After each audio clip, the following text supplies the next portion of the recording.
Welcome to the Boundless Bible. My name is David Shapiro. Hey, I'm Javi Marquez. And I'm Jason Holloway.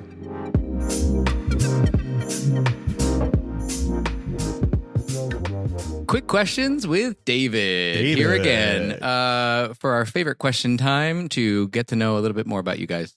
Let's have it. Let's hear it. Question, man. Question. If someone judged Christianity by your daily life, what would they see?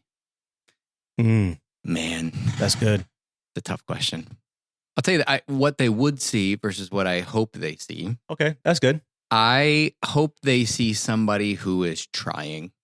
I hope they see, I know this, I know that they'll see somebody who's changed significantly. They won't see somebody who's perfect, right? Okay. They won't see somebody who's got it all together. They won't see somebody who is 100% on it all the time. They're still going to see somebody who's anxious, somebody who's, a little bit overly excited often. Yeah. There's plenty of things that I could judge myself for, but I hope that they see that there would be a faithfulness in all of it, that I'm trying to get better, that I'm trying to do better, that I'm trying to be better, to be, more kind, more helpful. Yeah. And I think that has been the fruit of the Spirit, the fruits that I've seen from coming back to the faith. But I would never hope that people saw perfection. I would hope that they see the intent.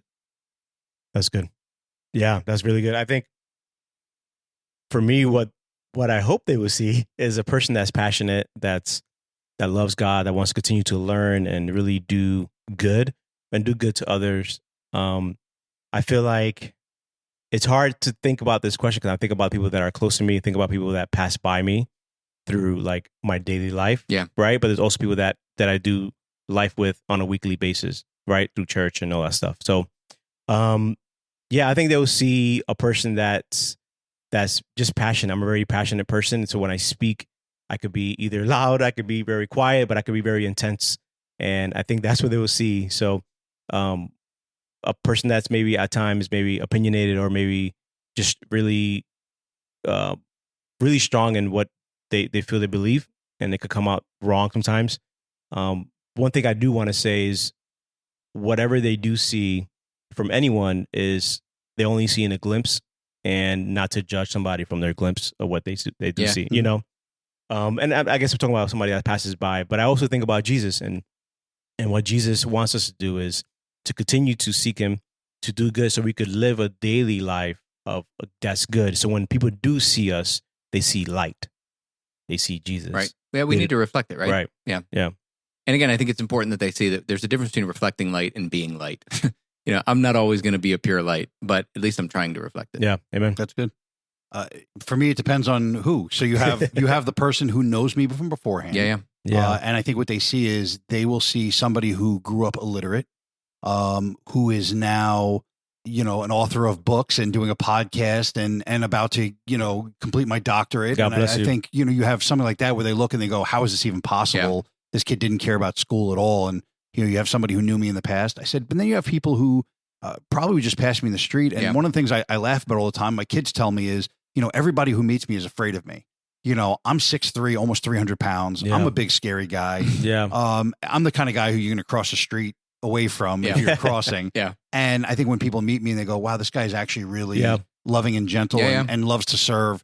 I just think that once they meet me, that's what's being reflected is that, they know that I'm a Christian by how I act, and mine is servitude. I just want to be a servant. I totally agree with that from somebody from who the met scary you. looking. Yeah.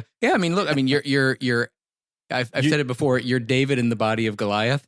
That's so good. And it's like, your first glance is like, oh, that dude's big, he's scary. And then your kindness is undeniable. I mean, and it's immediate. Like the immediate, even when I tell people about you, I don't want to like dote on you here, but I've heard stories of, somebody needing something and like you grabbed the Christmas tree before the person had even finished and like put it on top of their car because they didn't have a Christmas tree. Yeah. And it's like, that it's the kind of kindness, and that's the kind of kindness that I want to reflect in my life through Jesus that you're doing. And so, I hope a lot of people are seeing Christianity through through your reflection. Yeah, they could look past the beard and the tattoos and the fact that you were an MMA fighter and you could break them in half. Yeah. Yeah. You're making me scared right now. I hope they can pass this. They can look past Hopefully it. it's reflecting the right thing. But Yeah. But no, I mean, look, I think it's such a fascinating question because it keeps you on your toes, right? Like if we are supposed to be the reflection of Christ, how are we reflecting it? I mean, like I said, in your case, it's definitely kindness and servitude. Yep.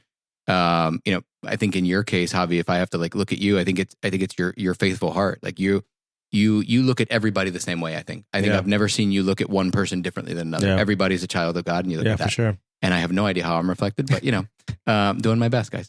I think you're doing great. Yeah, man. All right, guys. Well, since we're all doing great, we'll see you next week. Appreciate it. Later. Bye.